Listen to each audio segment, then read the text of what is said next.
Hi, Indira's angel சேனல்லேருந்து பேசுகிறேன். இன்றைக்கி உருளைக்கிழங்கு சாதம் எப்படி செய்கிறதுன்னு பார்க்கலாம்.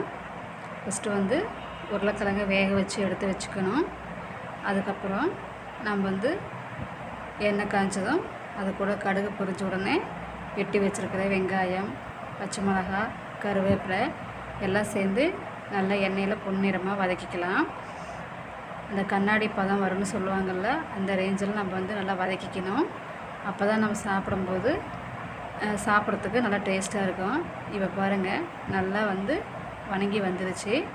இப்போ இந்த வெங்காயத்துக்கும் மிளகாய்க்கும் தேவையான உப்பும் மஞ்சத்தூளும் ஆட் பண்ணிக்குவோம்.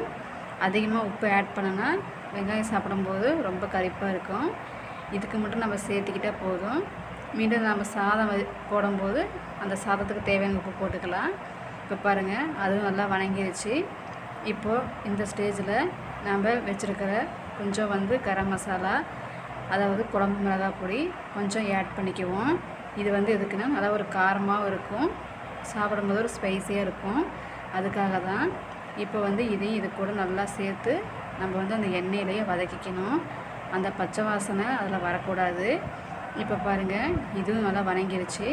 இந்த ஸ்டேஜில் நம்ம வேக வச்சு மசிச்சு வச்சுருக்கிற உருளைக்கிழங்கை அது கூட ஆட் பண்ணிக்கலாம். இதையும் அந்த வெங்காயம், மிளகாய், உப்பு, காரத்தோடு சேர்ந்து நல்லா வதக்கணும். அப்போ தான் அது சாப்பிட்றதுக்கு ரொம்ப சூப்பராக இருக்கும். இல்லைன்னா சாப்பிடும்போது ஒரு மாதிரி சப்புன்னு இருக்கும். இப்போ பாருங்கள், அதுவும் நல்லா வணங்கி வந்துடுச்சு. இந்த ஸ்டேஜில் நம்ம ஏற்கனவே செஞ்சு வச்சுருக்கிற சாதத்தை போட்டு கிளறிக்குவோம். இப்போது இந்த சாதத்துக்கு தேவையான சால்ட்டு மட்டும் நம்ம ஆட் பண்ணால் போதும். ஆல்ரெடி கொஞ்சம் ஆட் பண்ணியிருக்கிறோம். இன்னும் நம்ம கொஞ்சம் டேஸ்ட் பண்ணி பார்த்துட்டு இது கொஞ்சம் நம்ம சால்ட் ஆட் பண்ணிக்கலாம். சாப்பிட்றதுக்கு ரொம்ப சூப்பராக இருக்கும். இப்போ இது கூட நான் கொஞ்சம் நெய் விட்டுக்கிறேன். அந்த நெய் எதுக்குன்னா ஒரு மணத்துக்காக தான். பாருங்கள், இப்போ நான் உப்பும் ஆட் பண்ணிக்கிட்டேன்.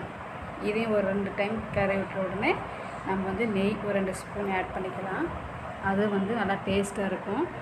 இது இந்த மாதிரி செஞ்சு கொடுத்தா குழந்தைங்க நல்லா சாப்பிடுவாங்க. லன்ச் டைமில் எதுவுமே மிச்சம் வைக்க மாட்டாங்க. எங்கள் வீட்டில் இருக்கிற குழந்தைங்க பார்த்திங்கன்னா குழம்பு இந்த மாதிரி பொரியல்லாம் கொடுத்தா திரும்ப ரிட்டன் வரும். ஆனால் இந்த மாதிரி சாதம் செஞ்சு கொடுத்தா வராது. நீங்கள் ட்ரை பண்ணி பாருங்கள், சாப்பிட்றதுக்கு ரொம்ப சூப்பராக இருக்கும். அவ்வளோதான். ஃபைனலாக கொஞ்சம் மல்லித்தழை தூவி இறக்குனா வேலை முடிஞ்சது.